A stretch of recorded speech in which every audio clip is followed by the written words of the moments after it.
an absolute honour this is. Thank you so much, it's like a dream.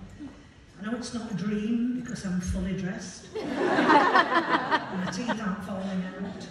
And my ex-husband isn't chasing me with an axe through a field of syrup.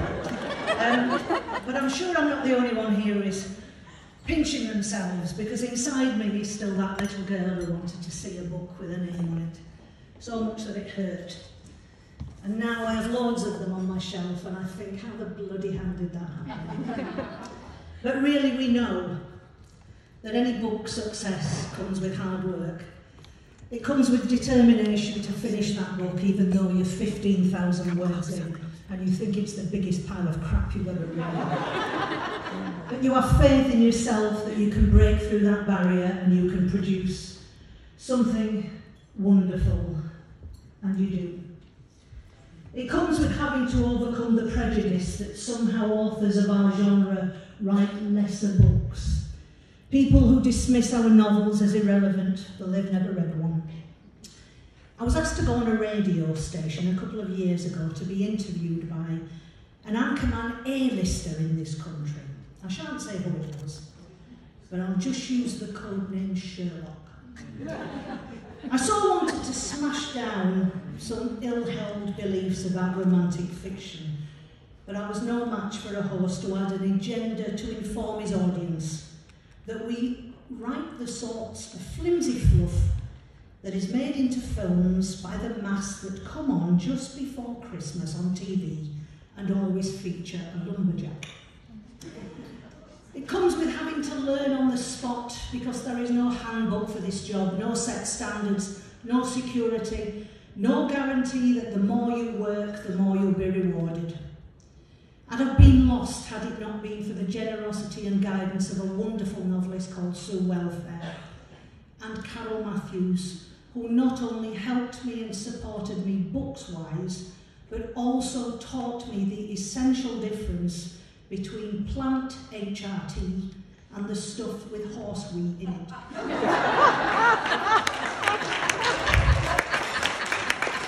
It comes from having to grow an iron backbone, because this is not a career for the faint-hearted.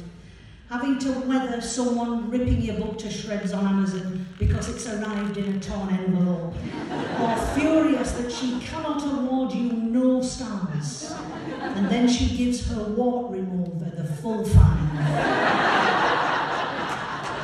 It comes from having to deal with people like Marjorie from Preston, hunting you down on the internet just to tell her that you've put her off reading for life because there's a speller on page 71. And you have to desist with all your might from typing back, Marjorie, love, I think you've got too much time on it.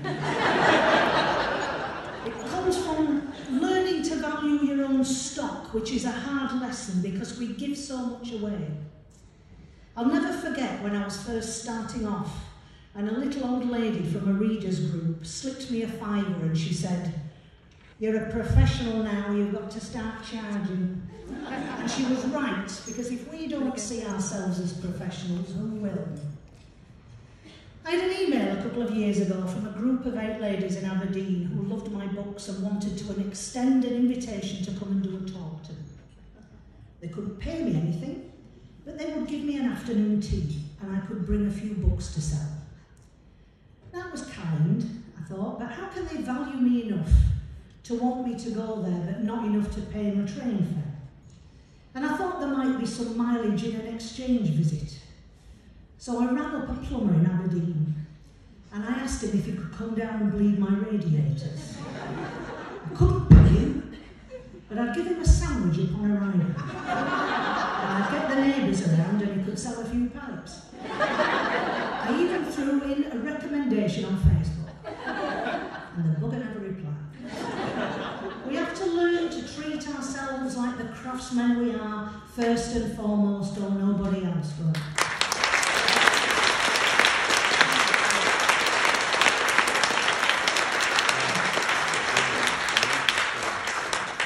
My parents, a traditional couple, just wanted me to have a proper job.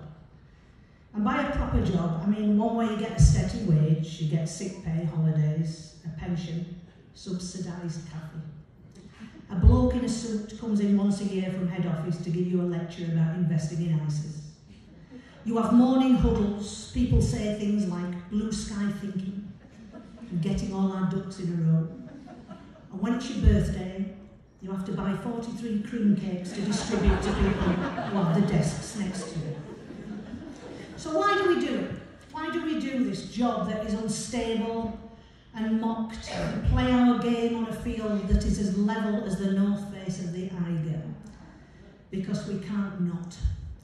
Because as surely as the church draws nuns to its doors, we are commanded to our keyboards. We set off writing stories to entertain, and we end up giving people a place to go when they're hooked up to chemo drips or need solace from stress. We enhance lives, we change lives. We show women templates of healthy, loving relationships that they might never have seen before.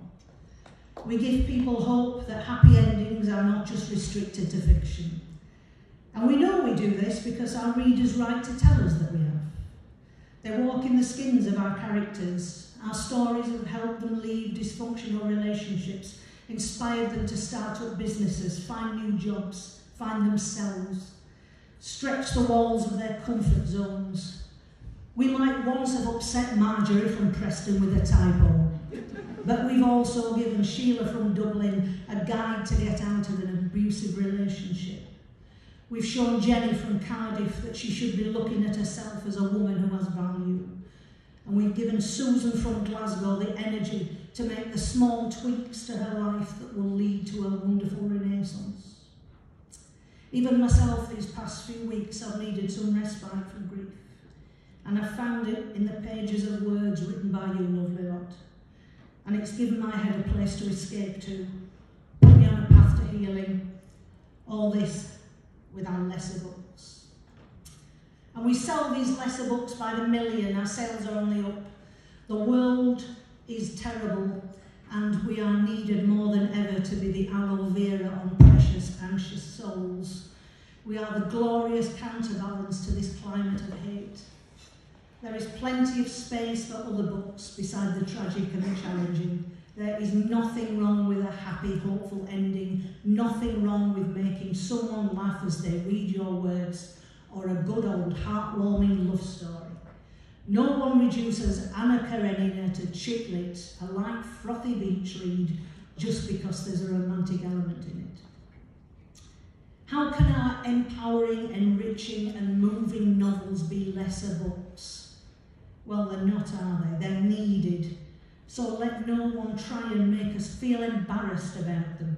Keep our presence strong, keep inspiring people to be kind and loving and tolerant and valued, and sooner or later the establishment will have to accept that we do not write lesser books.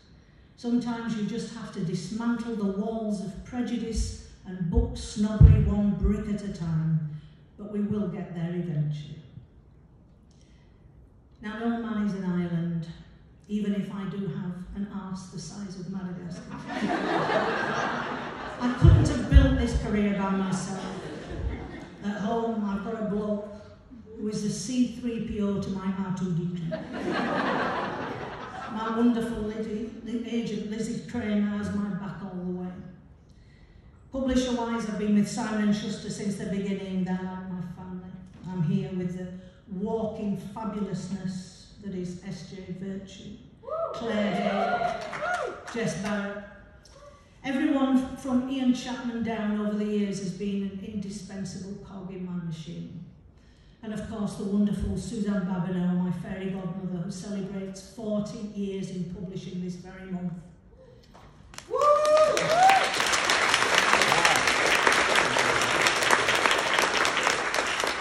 And has told me to say that she was 5 when she started.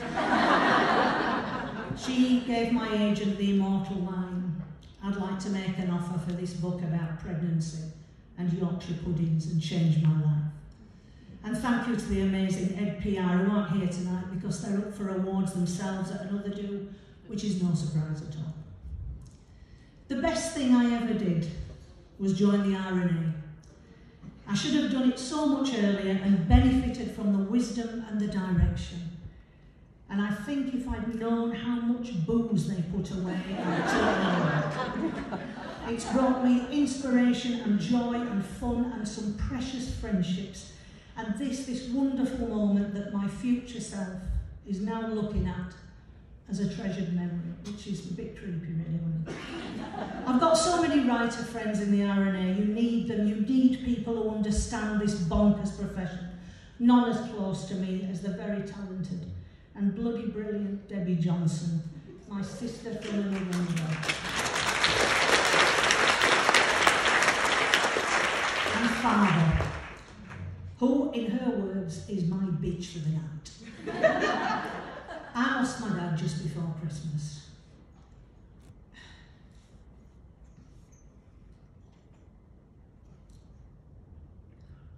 He would have been the first person that I rang to say I was getting this award. And if he's watching me now on this stage, I think I know what he'd say. He'd say, all right, love, I give in. You have done a proper job.